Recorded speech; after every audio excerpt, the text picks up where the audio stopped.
जय गुरुदेव। भक्ति की डोर पकड़ करके भव सागर से पार हो जाएंगे। भक्ति आपको करना नहीं, मानता हूं। भक्ति अपने आप होती है, किंतु जो भक्ति अपने आप होती है उसको समर्पण भाव से, दृष्टा भाव से युक्त होकर के देखना, यह बड़ा कठिन है। समर्पण भाव चित्त में पैदा होता ही नहीं। हमारे अंदर अहंकार ऐसा बैठा है, हम समर्पण की बातें सुनते रहते हैं और बाहर निकले और किसी ने कुछ कह दिया, हमको अपशब्द जो हमको अच्छा नहीं लगा और एकदम हमको क्रोध आ गया, जैसे हमारे अहम को ठेस पहुंची, जैसे किसी ने हमारे मुंह पर एक थप्पड़ दे मारा हो। चाहे हमारी भूल हो, चाहे उसने वास्तव में ही उसने कुछ ऐसे अनुचित शब्द कह दिए हों कि हम एकदम से सुनते ही आग बबूला हो जाते हैं, आप इसे बाहर हो जाते हैं। हमारे अहम को बड़ी ठेस पहुंचती है, बड़ी ठोकर लगती है। हमारी सारी भक्ति और सारी भक्ति की साधना और सारे सत्संग का प्रभाव एक क्षण मात्र के अंदर पता नहीं कहां रफू चक्कर हो जाता है। बड़ा कठिन है, किंतु कठिन है तो क्या किया ही नहीं जाए। कठिन मार्ग है तो उधर क्या चला ही नहीं जाए। कठिन मार्ग के ऊपर क्या कोई चला नहीं।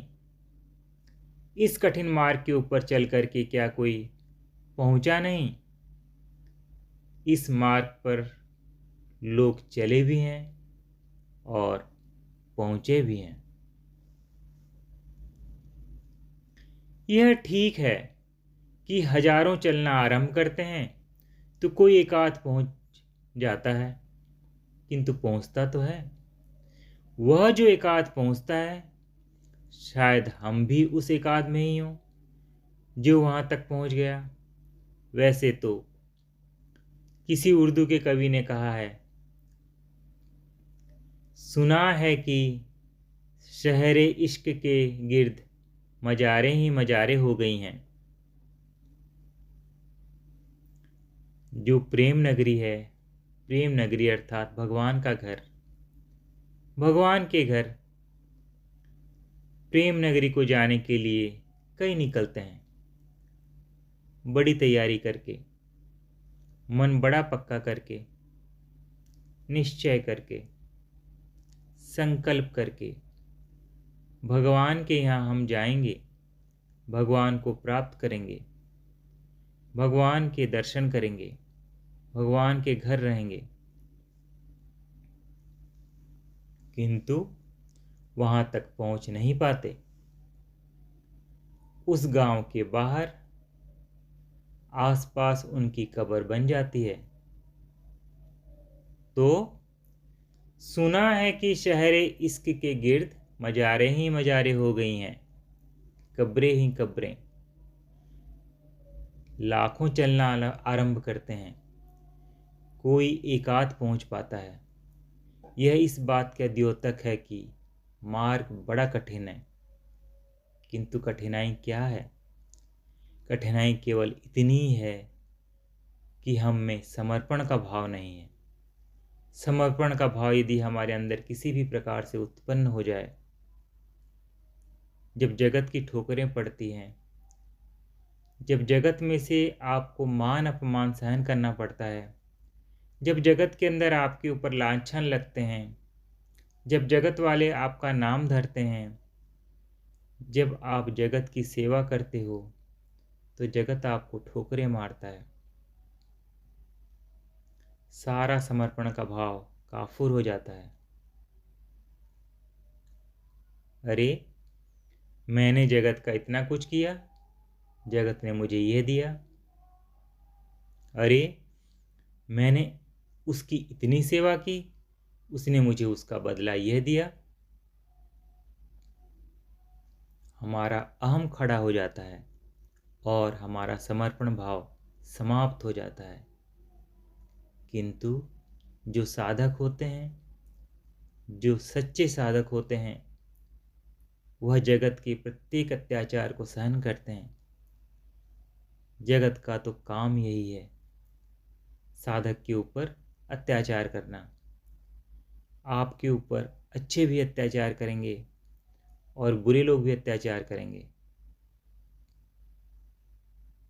आपके अपने भी और पराये भी आपके ऊपर अत्याचार करेंगे। आपको सत्व गुण दिखा करके भी अत्याचार करेंगे और तमोगुण दिखा करके भी अत्याचार करेंगे। महाराज हरिश्चंद्र थे, उनके ऊपर इतने अत्याचार किए। किसने? महर्षि विश्वामित्र ने। महातपस्वी, महात्यागी विश्वामित्र, और इतने अत्याचार कर रहा है महाराजा हरिश्चंद्र के ऊपर। लेकिन हरिश्चंद्र अपने मार्ग से तिल मात्र भी इधर उधर नहीं हुए। समर्पण का भाव, भगवान के प्रति प्रेम का भाव, भगवान के प्रति दृढ़ निश्चय, विश्वास, दृढ़ विश्वास यदि आपके हृदय के अंदर है तो भक्ति मार्ग के ऊपर आगे चलने में कोई भी हाथ पकड़ करके रोक नहीं सकता।